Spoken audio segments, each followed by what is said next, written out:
चंदनपुर नाम के गांव में एक अजीबोगरीब घटना घटी। उस गांव में औरतों की चोटियां कटने की घटना होने लगी। एक चुड़ैल रात को अपने हाथों में खंजर लेके आती और जो भी औरत उसे सोती हुई मिलती वो उसकी चोटी काट कर वहां से चले जाती। पूरे गांव में किसी को भी ये पता नहीं लग रहा था कि ये घटना क्यों हो रही है। फिर एक दिन, अरे भाग्यवान, अपनी चोटी को जरा संभाल के रखो। पूरे गांव में चोटी कटने की घटना सामने आ रही है। अगर उसकी नजर तुम्हारे लंबे बालों पे चले गई, वो तुम्हारी चोटी काट कर ले जाएगी। अजी, आपको घबराने की बिल्कुल जरूरत नहीं है। किसी चुड़ैल की इतनी हिम्मत कहाँ कि वो मेरी चोटी को हाथ भी लगाए। अच्छा, मेरा काम था होशियार करना, मैंने कर दिया। अगर तुम्हारी चोटी कट गई तो रोते हुए मेरे पास मत आना। राजू अपनी पत्नी को इतना बोलकर वहां से चला जाता है। फिर रात होने पर वो चोटी काटने वाली चुड़ैल फिर से गांव में आ जाती है। वो अपने नए शिकार की तलाश में इधर उधर घूम रही होती है। तभी वो एक घर की खिड़की से झांक कर देखती है। उसे एक औरत सोई हुई दिखाई देती है। वो चुड़ैल उस घर के अंदर आ जाती है और उस औरत की चोटी काट लेती है। वो चुड़ैल उस औरत की चोटी काटकर हवा के रास्ते से गायब हो जाती है। अगले दिन सुबह होने पर मीनाक्षी की चोटी कटने की खबर पूरे गांव में आग की तरह फैल जाती है। सभी गांव वाले उस चुड़ैल के बारे में बातें कर रहे होते हैं। तभी राजू को अपनी पत्नी सीता की फिक्र सताने लगती है। राजू अपने घर की तरफ चल देता है। घर जाकर जब वो अपनी पत्नी के कमरे में जाता है तो वो देखता है उसकी पत्नी कंघे से अपने बाल संवार रही होती है। अरे सीता, तुम्हें पता है रात को मेरे दोस्त संजू की पत्नी की चोटी उस चुड़ैल ने काट ली। मुझे तो तुम्हारे लिए बहुत डर लग रहा है, कहीं वो चुड़ैल यहाँ पे भी ना आ जाए। अजी, हमें घबराने की कोई जरूरत नहीं है। आप बेफिक्र रहिए, हमें कुछ नहीं होगा। सीता, तुम्हारे बाल तो दिन ब दिन बहुत लंबे होते जा रहे हैं। पहले तो ये इतनी तेजी से नहीं बढ़ते थे, इन्हें एकदम अचानक से क्या हो गया? अजी, मैं आजकल अपने बालों की कुछ ज्यादा ही देखभाल कर रही हूँ, इसीलिए। ठीक है, तुम अपना ख्याल रखा करो। मैं अपने दोस्त संजू से मिल के आता हूँ। अरे संजू, तुम कैसे हो? भाभी के बारे में पता चला, सुन के बहुत दुख हुआ। क्या बताऊं राजू भाई, जब से मीनाक्षी की चोटी कटी है वो तो रो रो के उसका बुरा हाल हुआ पड़ा है। और बताओ, सीता भाभी ठीक है ना?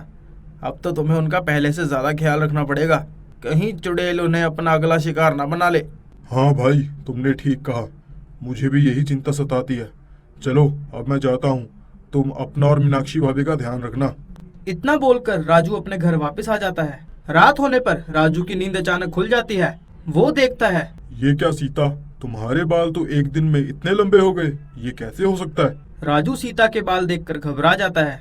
उसे ये समझ नहीं आता कि ये आखिर हो क्या रहा है। फिर अगले दिन सीता के बालों की लंबाई की चर्चा पूरे गांव में फैल जाती है। सब लोग उसके बालों के बारे में बातें कर रहे होते हैं। अरे भाई, जब जब वो चुड़ैल किसी के बाल काटती है तो राजू की पत्नी के बाल बढ़ जाते हैं। मुझे तो लगता है राजू की पत्नी ही चोटी काटने वाली चुड़ैल है। राजू उन सभी गांव वालों की बातें सुन रहा होता है।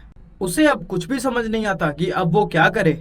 फिर वो अपने दोस्त संजू के पास मदद मांगने जाता है। संजू भाई, मुझे लगता है कि सीता ही चुड़ैल है, वही गांव में सबकी चोटी काट रही है। तुम्हें ऐसा क्यों लगता है भाई? क्योंकि संजू भाई, मैंने देखा है किसी की भी चोटी कटती है तो सीता के बालों की लंबाई अपने आप बढ़ जाती है। अगर ऐसा है भाई तो हमें कुछ ना कुछ करना पड़ेगा। तुम आज रात को सोने का नाटक करना, फिर जैसे ही भाभी घर से बाहर निकले तो तुम उनका पीछा करना। दूध का दूध और पानी का पानी हो जाएगा भाई। संजू भाई, तुम भी मेरे साथ मेरे घर चलो, तुम छुप जाना, फिर हम इसे रंगे हाथों पकड़ लेंगे। ठीक है राजू भाई, चलो फिर वो दोनों राजू के घर आ जाते हैं और संजू अलमारी के पीछे छुप जाता है। रात होने पर तभी सीता उठती है और घर से बाहर निकल जाती है। सीता थोड़ी दूर जाते ही चुड़ैल में बदल जाती है और अपने शिकार की तलाश करने लगती है। राजू और संजू की आंखें फटी की फटी रह जाती है। अरे राजू भाई, तुम्हारा शक तो सही निकला, तुम्हारी बीवी तो चुड़ैल निकली। अरे संजू भाई, हम इसे कैसे रोके? ये आज फिर अपने नए शिकार के लिए निकली होगी। अगर आज हमने इसे नहीं रोका तो ये किसी और की भी चोटी काट लेगी। वो दोनों उस चुड़ैल का पीछा करने लग जाते हैं। थोड़ी देर आगे जाने पर चुड़ैल एक जगह रुक जाती है और वो अपने शिकार की तलाश करने लग जाती है। तभी चुड़ैल की नजर एक घर पे पड़ती है और वो उस घर के अंदर घुस जाती है। वहाँ पे उसे एक औरत सोती हुई दिखाई देती है।